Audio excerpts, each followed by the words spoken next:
Good evening, church. Let's all rise and worship Him. Hallelujah. Oh, we bless your name. We lift your name in this place. Have your way. Oh, we worship you. Just have your way in this place. Hallelujah.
relentless with forgiveness. How it covers me, covers till grace is sufficient, and its mission is to cover me, cover you. God are relentless with forgiveness. Covers me, covers your grace is sufficient, and its mission is to cover me, cover, and I love you, Lord. Yes, you love me, Lord. Relentlessly, your love has captured me, and I love you, Lord. Yes, you love me, Lord. Relentlessly, your love has captured me. You, God, are relentless with forgiveness.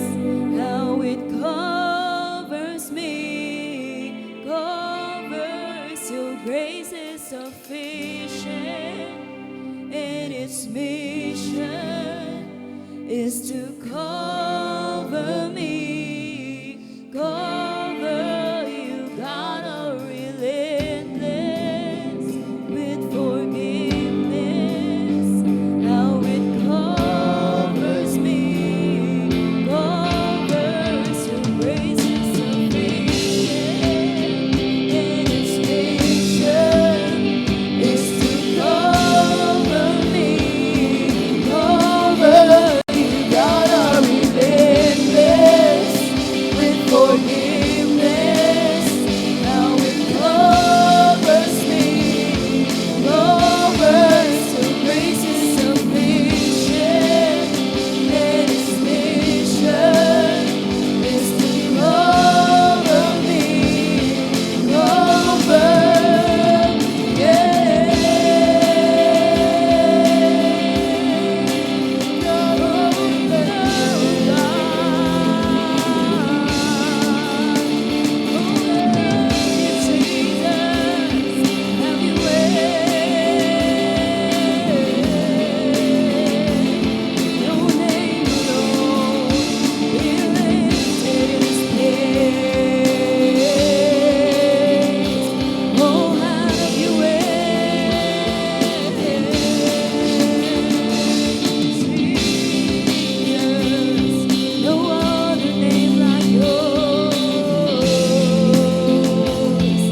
Hallelujah, we worship you. We worship you, Lord. Hallelujah, worthy, worthy. Thank you, Jesus. Oh, we bless your name, God, for your grace to us. So gracious, so relentless in your acts. That's who you are, God. Hallelujah, we worship you. We honor you, Lord. Hirabo surabo purana mandare ambeya. Sere halala mandarabo surabo purana mandare ambeya. We worship you, Lord. We worship you. Thank you, Jesus. You're worthy of everything, God. You're worthy, Lord.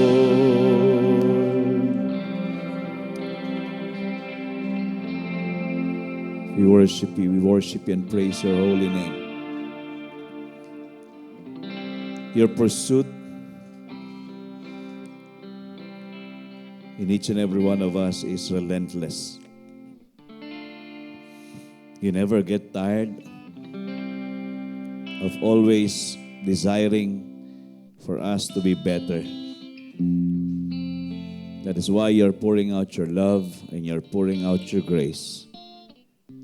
And the very purpose is to cover us each and every day. Salamat, Panginoon. Dahil alam namin, hindi mo wini-withhold sa amin yung love mo. At higit sa lahat, dahil mahal mo kami, hindi mo rin withhold ang iyong grace sa amin. In everything that we can do, it's not supposed to be just us or our own efforts. It is by your grace, God. Salamat, Panginoon. Kundi dahil sa iyong biyaya, siguro bumitaw na rin kami. Pero napakayaman, napaka-sufficient ng grace mo sa amin, ng iyong biyaya sa amin. Napakayaman ito. Kaya kahit na anong pressure, we know, if there is your grace, we are able to come out overcomers. Thank you, God, for being there with us, being there for us. And thank you for your Holy Spirit that brings more grace for us to understand your ways and your will upon our life. Help us to fully surrender to you, God. Help us to give it all to you. Ngayong gabi, aking dalangin na maging bukas ang aming puso't isipan, ang aming mga buhay sa iyong mga kapahayagan. That none of us stays the same. That we will look and see and behold who our God is. Salamat. Alam namin, nandito ka sa aming kalagitnaan. Hindi masasayang ang pagsasama-samang ito. Bagkus, patuloy mo kaming uhubugin sa iyong kalooban. Mangyari, Panginoon, ang gusto mo sa aming lahat. Purihin ka sa gabing ito. Alam namin pinagpala mo ang aming pagtitipon-tipon at wala kaming nanaisin kundi itanghalitas, kadakilain at luwalatiin ang tanging pangalan lang ng aming Panginoong Hesus. Ikaw ang aming Diyos Ama at ang banal na Espiritu. Salamat. Pinagpala mo na ang gabing ito. Give you praise and all the honor it belongs to you. In Jesus' name we pray. Amen and amen. Hallelujah. Well, bago tayo magsiupo, go around. Makipagkamayan kayo at magbatian. Just go around.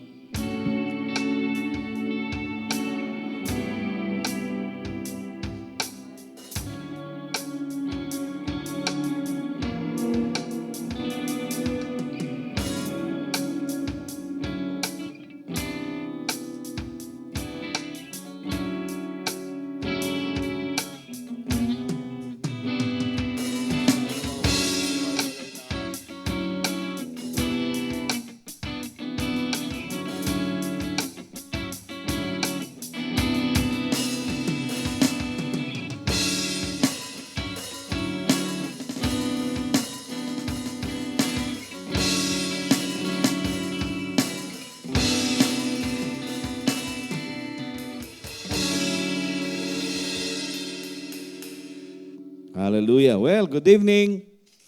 Good evening, everyone. Pag dumarating ako ng Wednesday, kala ko nagra-rapture na eh. Kasi parang yung mga nasa bahay, okay na sila dun. De, pero medyo matraffic ba? Di ba may transport strike pa rin? Parang, hindi naman. Well, we are continuously encouraging everyone to be a part of our midweek service. Hindi lang po ito another service, but this is a service itself. Okay, so welcome everyone sa Life and Peace Believers Community. This is our third Wednesday, tama ba? Ikatlong Miyerkules sa buwang Enero 2024, 2024. Okay. So, announcement muna po tayo for us to be refreshed of what will happen still this month of January. Sa Sabado po, sa Biyernes po ay ang mga young adults. Okay, young adults, huwag niyong kakalimutan, kayong mga nandiyan yung mga tahanan, mag-chat-chat na po, paalala sa mga young adults. Sa Friday na po yan, 7 p.m. Okay, tapos kinabukasan ay ang men's fellowship. Hallelujah. So, huwag kaligtaan, lahat po ng mga kalalakihan, alas 8 ng umaga, dito po tayo sa ating center. Okay? Breakfast fellowship po tayo. And then sa hapon naman po, we are again encouraging everyone na maging kabahagi ng Kingdom Builders Ministry. Ito po ay mga mayayaman. At kung kayo ay alam niyong pinagyaman at yayaman pa, pumunta po kayo sa Kingdom Builders Ministry Fellowship sa Sabado, alas 4 ng hapon. Okay? So, yan po yung mga ganap. Sa 27 naman, this will be last Saturday of the month as well, yung Youth Fellowship naman natin, alas 4 naman ng hapon. Okay, yan po yung mga ganap at magaganap sa buwan ng Enero. Okay, ano pa ba? No more snow. May nakalimutan ba ako? Wala naman. Okay, so tuloy tayo sa ating pinag-uusapan kada Miyerkules, ang principles of God's kingdom. Mainam po na pinag-uusapan natin ito for us to know our position, our identity, and our belongingness. Kasi maraming mananampalataya ay merong identity crisis. Hindi lang po yung mga third sex. Kasi pag sinabing may identity crisis, hindi nila alam kung sila ay lalaki o babae. Pero tayo, alam natin lalaki at babae tayo. At ang nangyayari, ang ating crisis lang ay to whom we belong. Saan ba tayo kabahagi? Tayo ba'y totoong mamamayan ng kaharian ng Diyos or mamamayan pa rin ng mundong ito? So we can be a citizen of the present world, but we can also be more of a citizen of heaven or the kingdom of God. So mainam po na pinag-uusapan natin to for us to understand kanino ba tayo kabahagi, kanino ba tayo nakahilig, dapat dumidepende. At ito pag-aaralan natin ngayong gabi, it's about, it's connected with what we have discussed last 2 Wednesdays about the concept of a king or kingship. Ang konsepto ng pagiging hari. Ano ba ang hari? At ano ba ang katangian ng isang hari? So this evening, we will be talking about, this is series number 14, the kingdom concept of Lord or Lordship. The kingdom concept of Lordship. So, pag-uusapan po natin yung pagiging Panginoon ng ating Panginoon. Okay? So, this is the next slide dito. Sabi ganon, every kingdom must have a king. Tama, no? Kada kaharian dapat may hari. But it is also true that every king is automatically a lord. It is this quality of lordship that distinguishes a king from a president, a prime minister, a mayor, and a governor. Parang lampas na tayo dyan.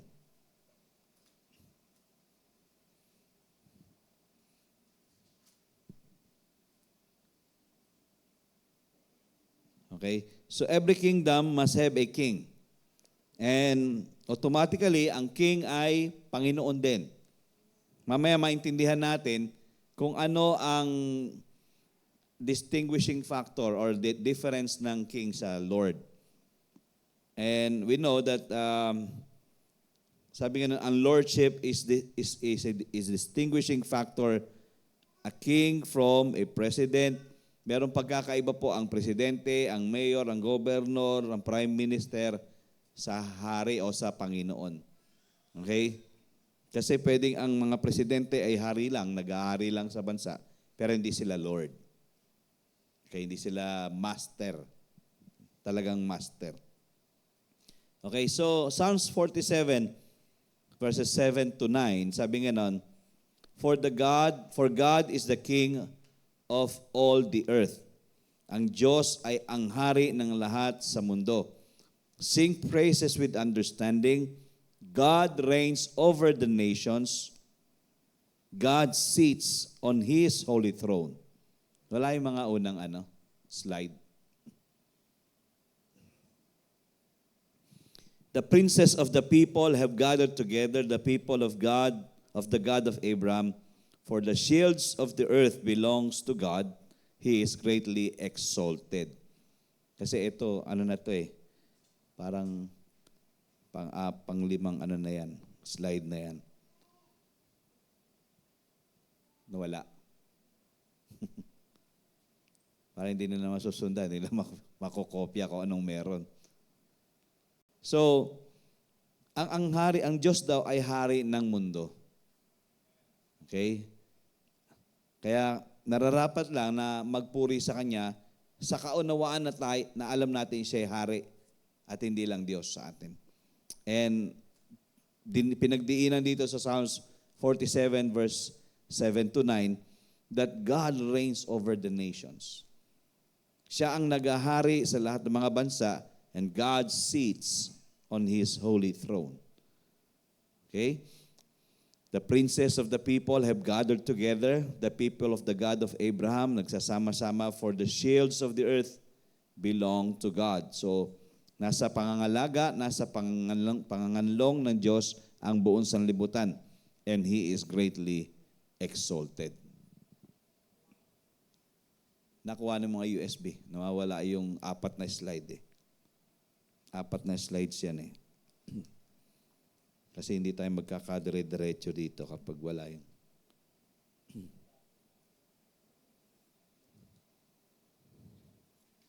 Okay, so bilang Panginoon ang hari, alam natin na siya ay may angking angkin niya? Angkin niya ang lahat. May angkin niya kasi ang lahat. Okay? Hindi lang siya basta nangunguna, namumuno, kundi siya rin ang nagmamay-ari ng mga bagay-bagay sa mundo.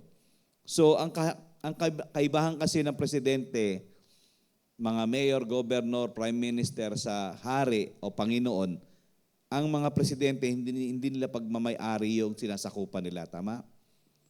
Pinangungunahan lang nila. Pero siguro ang property nila ay pili lang. Pero hindi sila ang may-ari ng lahat ng bansang sinasakop nila. Pwede silang maghari, pero hindi sila nagmamay-ari. Nakakuha niyo po ba? Kasi ang Panginoon, He is both King and He is also Lord. Because nagahari siya at siya rin ang nagmamay-ari ng lahat. Amen? So dito nagkakaroon ng distinguishing factor na ang hari, pwede kang hari, pero hindi ka pwedeng maging Panginoon. Okay? Pero ang Panginoon natin ay Panginoon, He is both Lord and He is also King. Kaya mainam na maintindihan po natin, yan, yung mauna. Yan, tingnan niyo po yung verse na yan, yung Psalms 47, 7 to 9. Kumbaga, pinagdidiinan dyan na ang Diyos ay hari. Okay? So, ang presidente pwedeng hari, pwedeng hindi siya Diyos. Hindi siya pwedeng maging Panginoon. Okay. Now, I want us to see the difference between a king and a lord. Okay? Next slide. Sabi nga nun dyan, that a king relates to dominion, while lord relates to domain. Next slide yan. Magkakaroon tayo ng technical difficulty. Para at least mas naunawaan nyo pag nakikita nyo Para na mas nakikita ninyo kung ano yung pagkakaiba. Ang hari relates to dominion. Okay, sinasakupan. While Lord relates to domain, yung ari-arian o teritoryo. Okay? So the word dominion refers to a king's authority, his power. While the word domain refers to the territory, the property, the geographical area over which his authority extends. That's it. That is slide number 4. Para makita niyo, para at least para nakita niyo, naintindihan niyo. Yan. The word dominion refers to a king's authority, his power.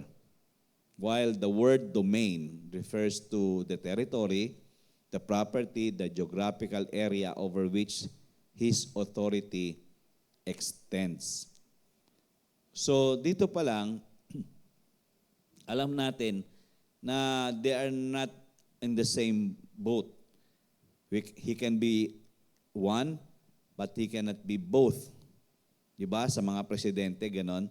Sa mga governor, prime minister. He can dominate, but he has no domain. Parang sa atin dito, ang presidente natin, kung si Gloria Macapagal Arroyo, ang kanyang domain ay Pampanga, kasi Kapampangan siya. Si Duterte ay Davao, di ba? Yun yung domain niya eh. Ibig sabihin, nando doon, mas na-exercise niya yung kanyang dominion doon sa mga lugar na kung saan pinanggalingan niya. While our God, our Lord Jesus, He can both take dominion and also have domain. Ibig sabihin, hindi lang siya nagdo-dominate, kundi kanya kasi yung dinodominahan niya, yung lugar. Okay? Naintindihan niyo po yon? Next slide. Kingship has to do with authority, while lordship has to do with ownership. Okay? Ang paghahari ay sa kapamahalaan, ang pagiging Panginoon ay yung pagmamayari, yung pag-aari, ari-arian. Kung ano yung kanyang tinatangkilik. Sabi nga nun, all true kings must have and own territory. This is what we call the kingdom lordship principle. So all kings are automatically lords. Kapag ang hari ay meron ding teritoryo, may pag-aari, meron siyang paghahari doon sa lugar na yun at pagiging Panginoon.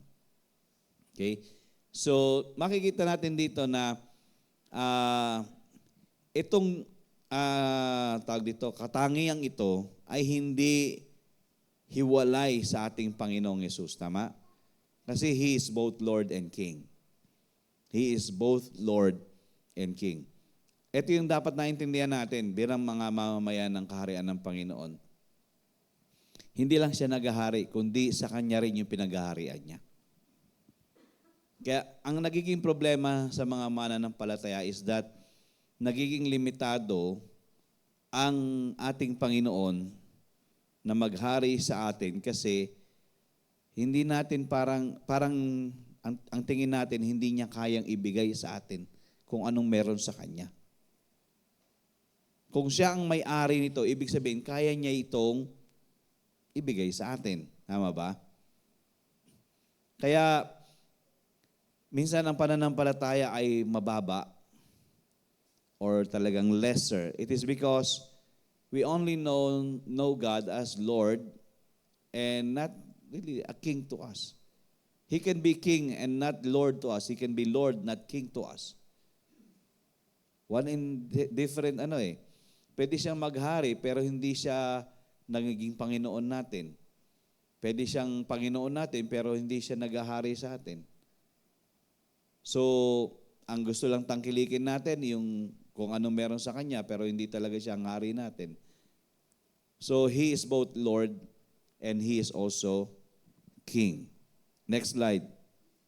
Sabi nga nun, a king and property go together. So hindi pwedeng paghiwalay niyan. Paghari, dapat merong ari-arian. And the word Lord defines the king's identity as owner of his domain. He cannot be king without his own ownership into something. So as Lord, sabi nga nun, as Lord bilang Panginoon, a king literally and legally owns everything in his domain. The forest, the meadows, the mountains, the valleys, the rivers, the streams, the crops, the livestock, even the people, and the houses they live in. Everything in a king's domain belongs to him. Kasi dito, kaya ang tao rin nagkakaroon ng pagmamayabang kasi inaari nila ang hindi nila pagmamayari. Di ba? Hari, binigyan ka ng Panginoon ng bahay at lupa. Hindi mo yung pagmamayari. Pagmamayari niya yung pinagkatiwala lang ito sa iyo. Tama? Binibigyan ng tayo ng pagkakataong ma-enjoy natin kung ano ang pwede nating ma-enjoy dito sa kalupaan. So, we know that in everything here on earth is belonging to Him. Next slide. Yan, significant implications of the king's lordship. Ano yung mga implications ng hari na nagiging Panginoon sa buhay? If the king owns everything, then no one in the kingdom owns anything. Sana makuha niyo to. Kung ang hari ay nagmamay-ari ng lahat ng bagay, then wala tayong pagmamay-ari. Okay? Sabi nga nun, in a true kingdom, there is no such thing as private property ownership. Kingdom citizens are stewards, not owners.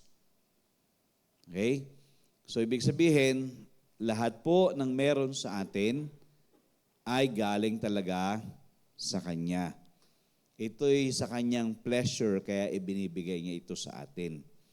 So, hindi natin pwedeng angkinin kung ano ang meron dito sa lupa dahil ito ay ipinagkatiwala sa atin para matuto tayong mag-manage kung anong ibinigay sa atin ng Diyos.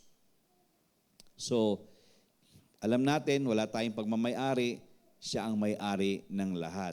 Kaya dito, pinapaalalahanan tayo lalo na sa panahon ng pagbibigay. Di ba, minsan, yun ang pinakamahirap na parte sa buhay ng mananampalataya, yung magbigay. Na akala natin ay atin ang lahat, pero tayo pinagkatiwalaan lang ng mga bagay-bagay sa lupa. Kung ano man ang tinatangkilik natin, dapat maintindihan natin, we are supposed to be stewards of this. We should be found faithful. Next slide. So if the king owns everything, tingnan niyo po, he can give anything to anyone at any time according to his own sovereign choice. Amen? Kung siya ay hari ng lahat ng bagay, pwede niyang ibigay ang alinman sa mundo dito sa kailangan natin. Kahit kanino, kahit anong oras. Dahil siya ang kumbaga may pagpipili para maipagkatiwala sa atin, maibigay ito. Sabi nga nun, a king possess the authority to distribute his property anytime, anywhere to anyone, as much as he wishes.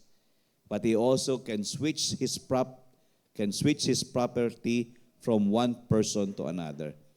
So, pwede niyang i-release sa atin yung mga pagmamay-ari niya. Pero meron din siyang, kumbaga, karapatan na mag-switch. No? Ibig sabihin, etong dapat sa'yo, pwede kong ibigay sa iba. Kasi siya nga may-ari. Kaya dito dapat dito na address yung yung pagkainggit.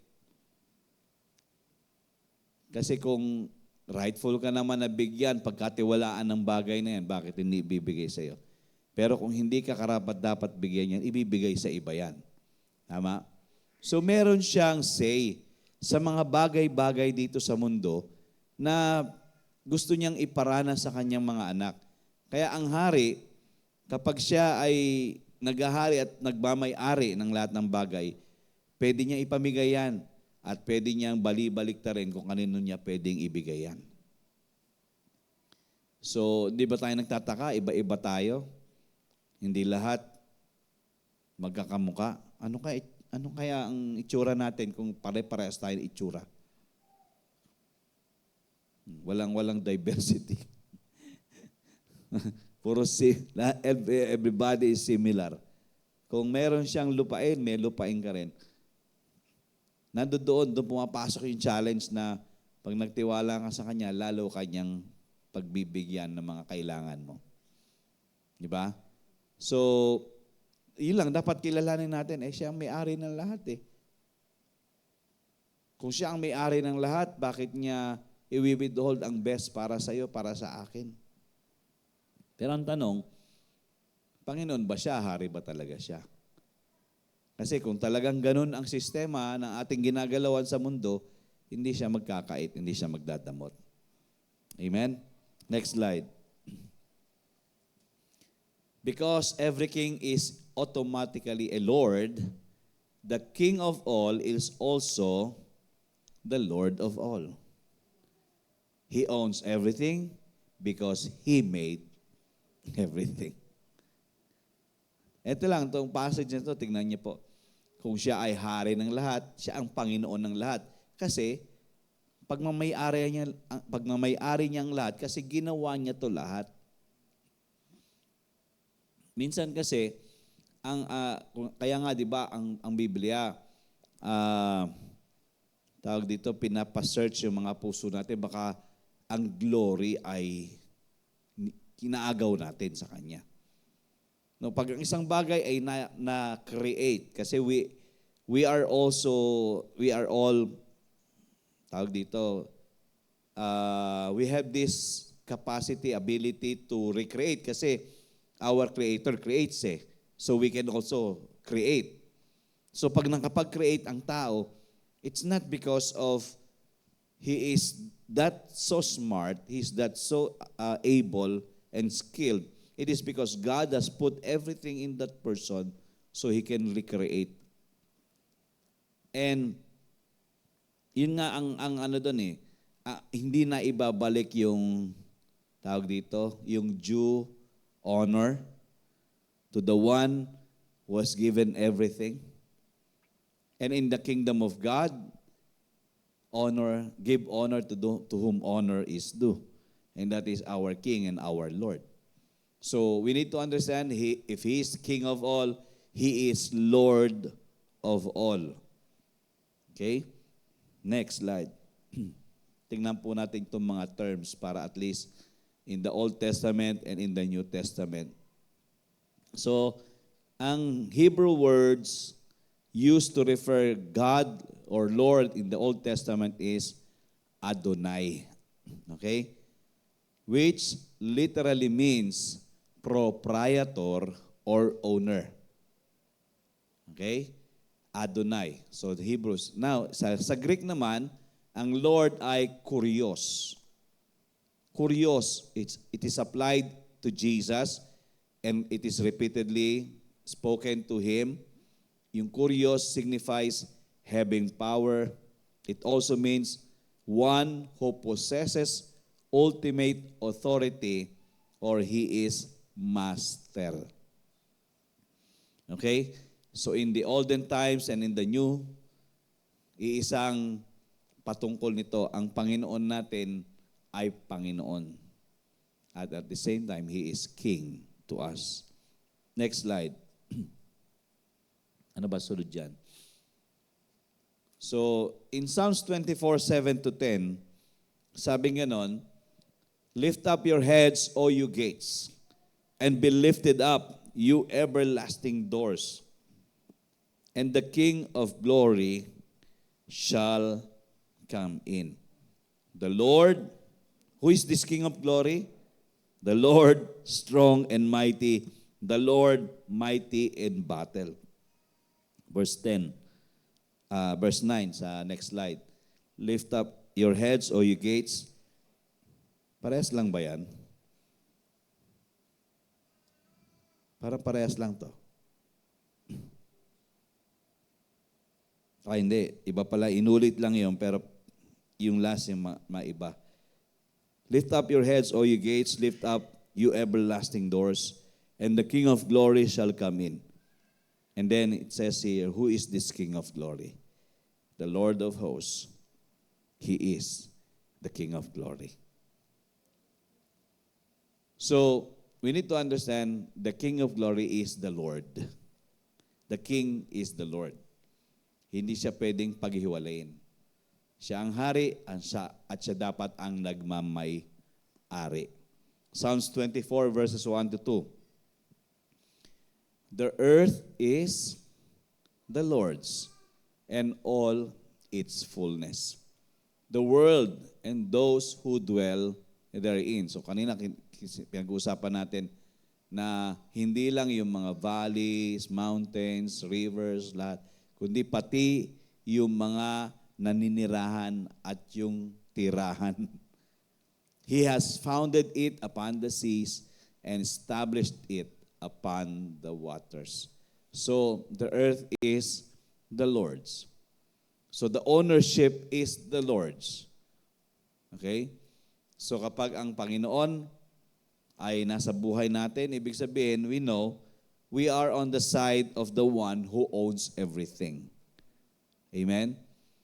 So dito pa lang, dapat sineset up na natin yung sarili natin, ito pala ang Panginoon ko, may-ari ng lahat. So ibig sabihin, pwede pala akong pagkatiwalaan ng Diyos at bigyan ng Diyos kung ano ang pwede niyang ibigay na galing dito sa pagmamay-ari niya, na hindi niya ipagdadamot ipagkakait sa akin.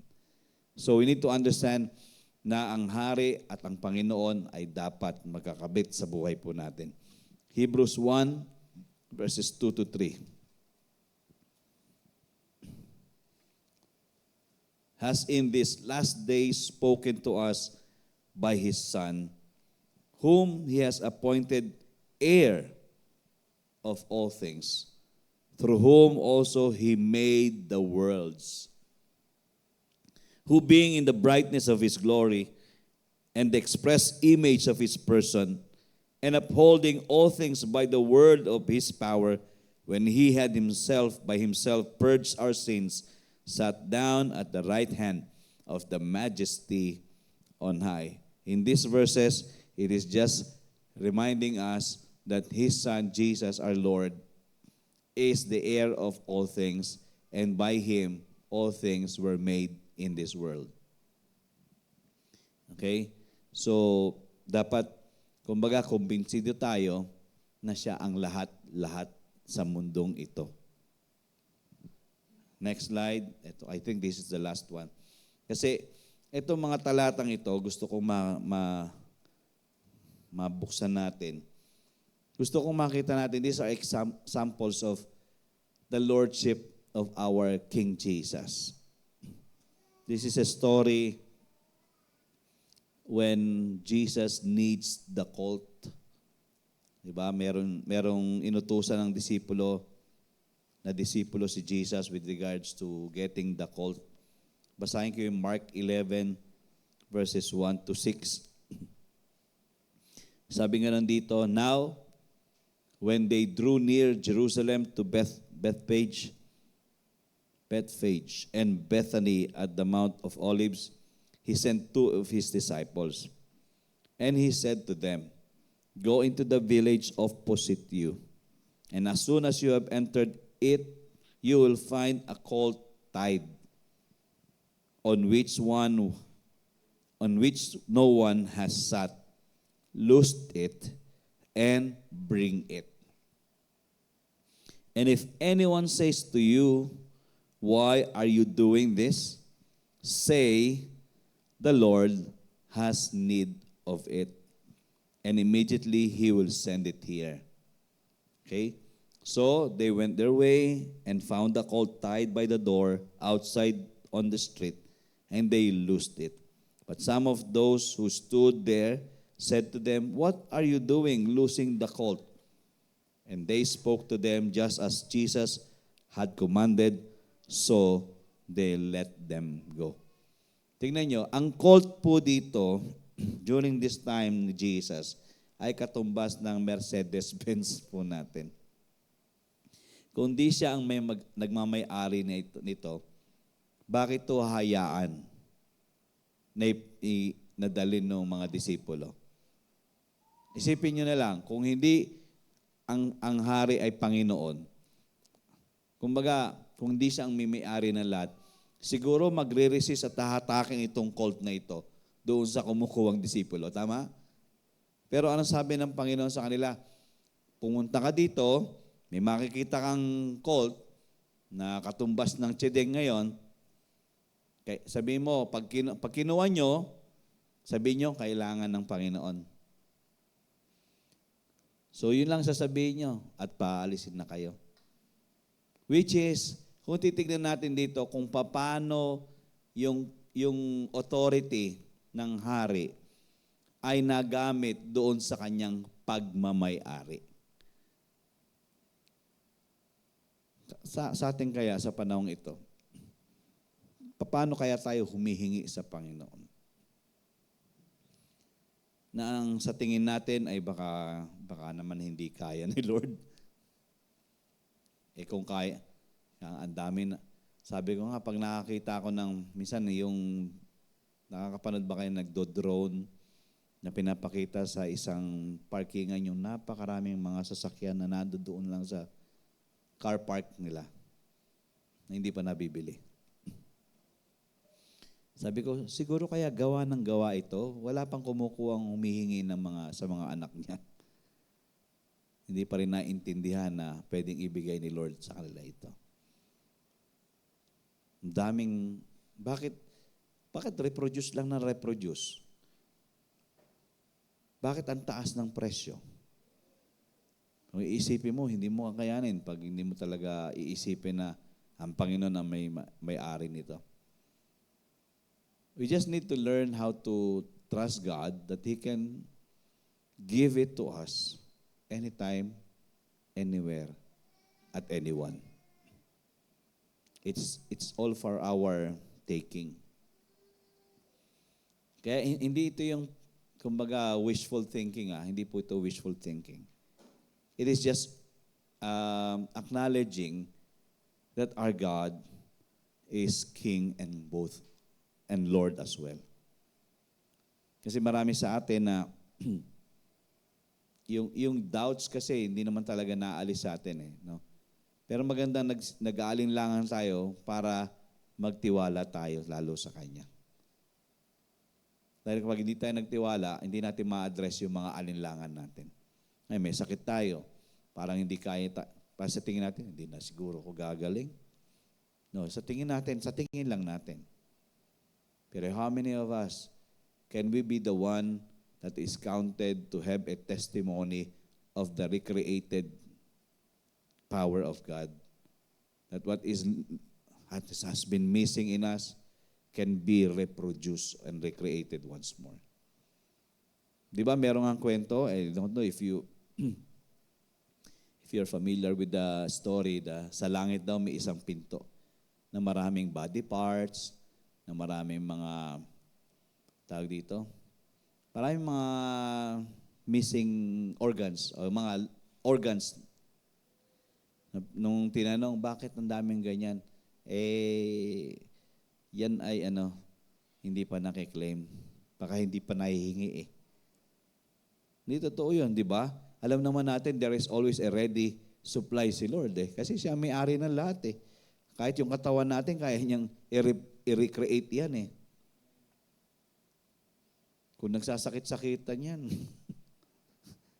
Lord, recreate mo nga Lord yung mga ugat-ugat ko. Kasi nasakit na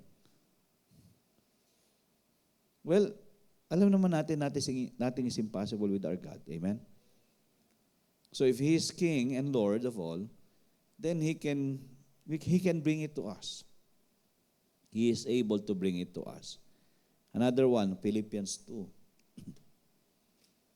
Philippians 2, 5 to 11.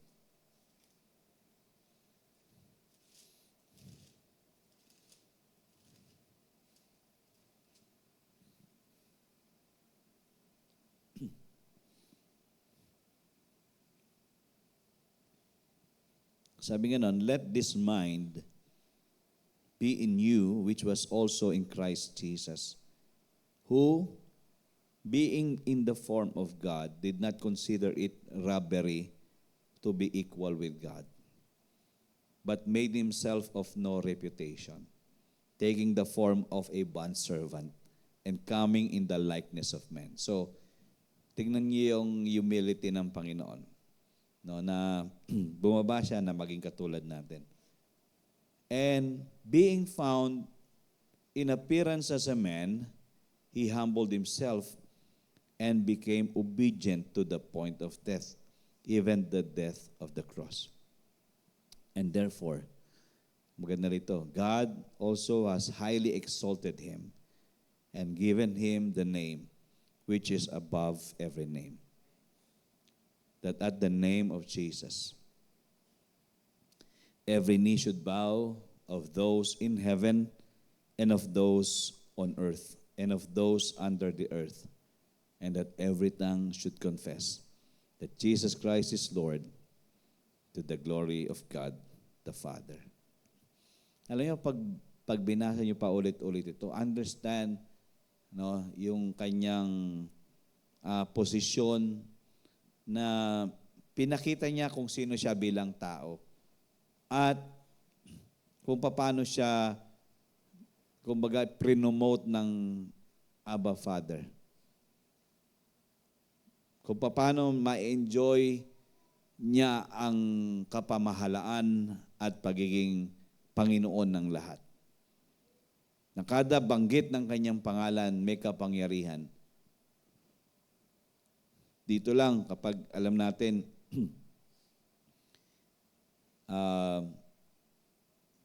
pag tayo taglay-taglay natin ang pangalan ng Panginoon, it should always take us to the point that we humble ourselves before the Lord.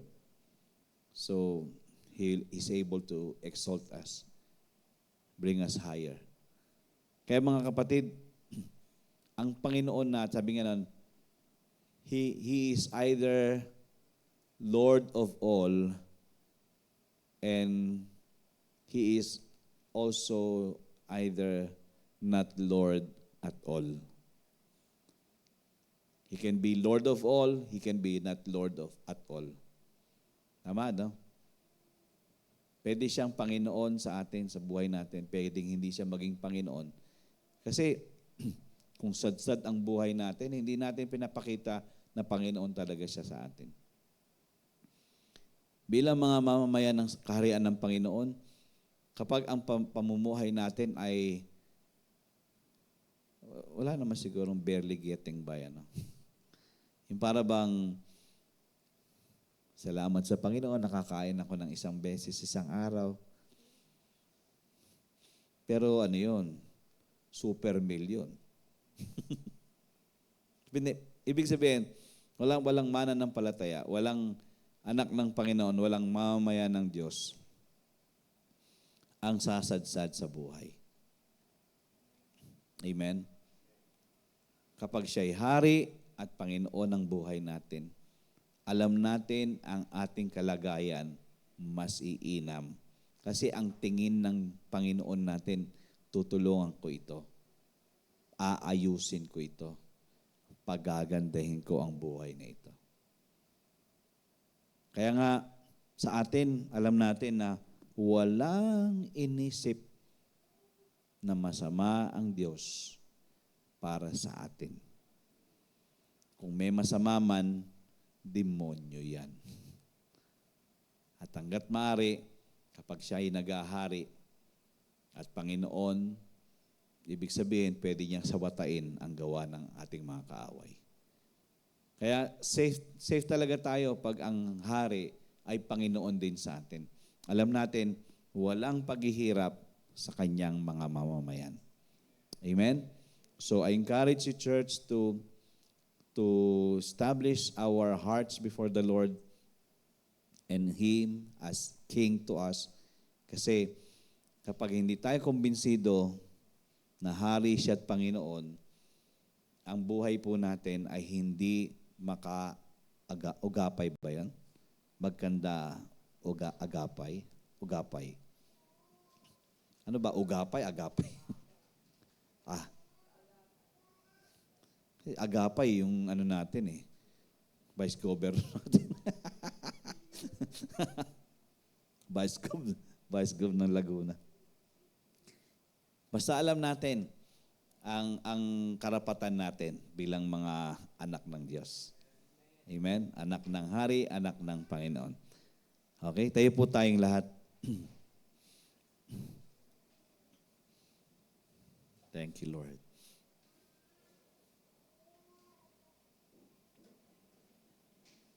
Yung batang maliit.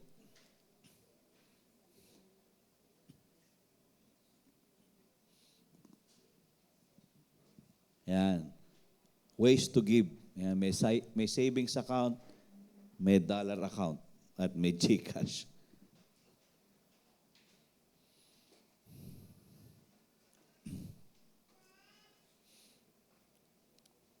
Alam niyo po ba, ito'y patotoo, no?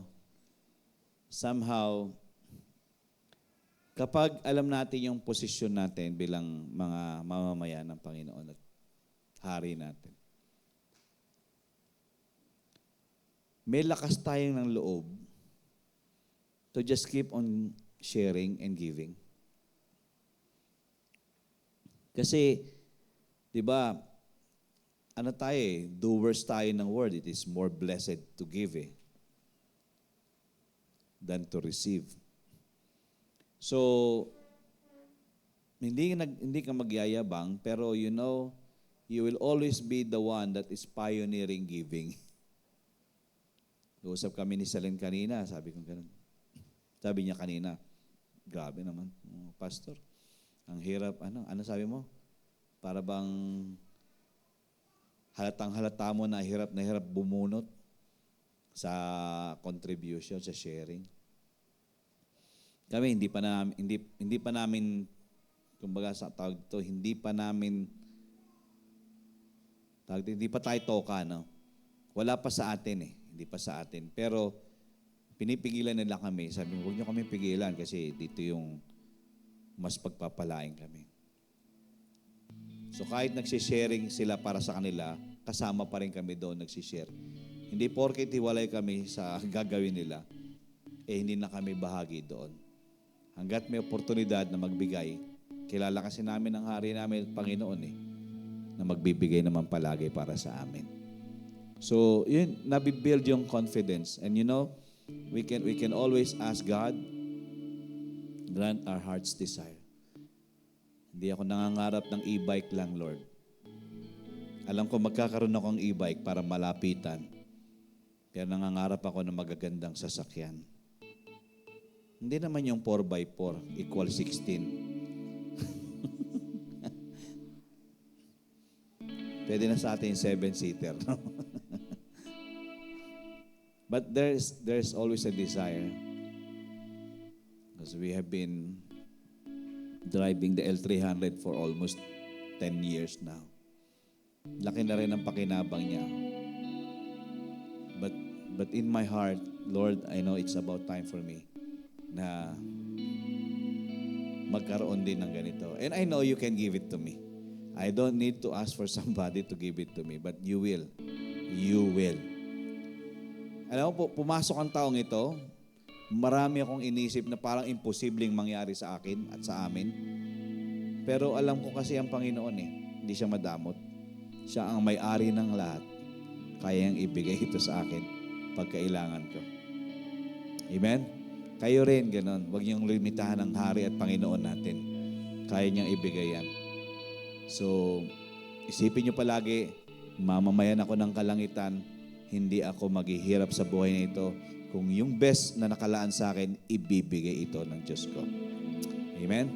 Hallelujah. Let's bow our heads and close our eyes. Tayo po'y manalangin.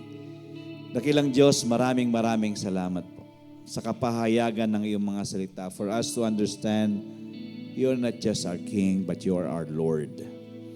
And you need to lord it over. We have the authority just like yours, but you are the one who gives everything that we need. So it's just asking, it's just seeking, it's just knocking, it's just always being persistent in our pursuit sa iyo, aming Diyos. Hindi kami titigil. Lalo kaming magsusumiksik sa aming hari, sa aming Panginoon. Dahil alam namin, nasa iyo ang safety, nasa iyo ang prosperity. Naniniwala kami, O Diyos, bilang mga mamamayan ng kalangitan, dito sa lupa, hindi kami maghihirap. At higit sa lahat, anuman ang gagawin ng aming mga kaaway, hindi po ito mananagumpay. Sa amin po mga buhay, alam namin, patuloy namin mararanasan, Panginoon, ang buhay na ganap at ang patuloy na pagkakaloob mo ng higit pa sa sapat. Thank you, Lord, for reminding us the truth of your words. You own everything and you are in control of everything. Whatever is what we see na hindi maganda, it is because we know you will show your glory. Thank you po, Panginoon, sa mga bagay na ito na muli naming natanggap mula sa iyo. Salamat sa pagpapaalala, Panginoon, na ikaw ang lahat-lahat sa buhay na ito, wala nang iba. Dapat talaga ikaw kumukumpleto. Hindi dapat kung ano ang bagay na pansamantala ay siyang kumukumpleto sa amin. Dahil hindi naman talaga ito epekto na matagal, saglitan lang. Pero ikaw, Panginoon, pang sa walang hanggan. Kaya tulungan mo kami that every day in our life, we believe, we trust, we fully obey, and we do your will upon our lives. Lord, in our heart of hearts, we wanted to bring praise, we wanted to bring honor, we wanted to bring glory to your holy name. Thank you so much for loving us. Thank you so much, Lord God, for caring for us. You are our King, and we know we have everything. We bless you, we honor you, we thank you, and there are still more to come in our lives, even the offerings, the tithes, and the first fruits. We know we will have more than enough, and what we will be enjoying from you is all for your glory. We bless you, we honor you tonight, declaring the blessings of our God, abounding, increasing, and multiplying in each and every one of us, and in this ministry, Life and Peace Believers Community. All the praises once more and all the honor belongs to you. In Jesus' name we pray. Amen and amen. Hallelujah. Well, take that and never forget that. Maraming pong salamat. You are the blessed of the Lord. You are a great blessing. And your life will be a blessing to many lives in Jesus' name. Amen and amen. Good night, everyone. Thank you for joining us. See you, men's, Saturday, Friday, young adults, and Sunday ulit.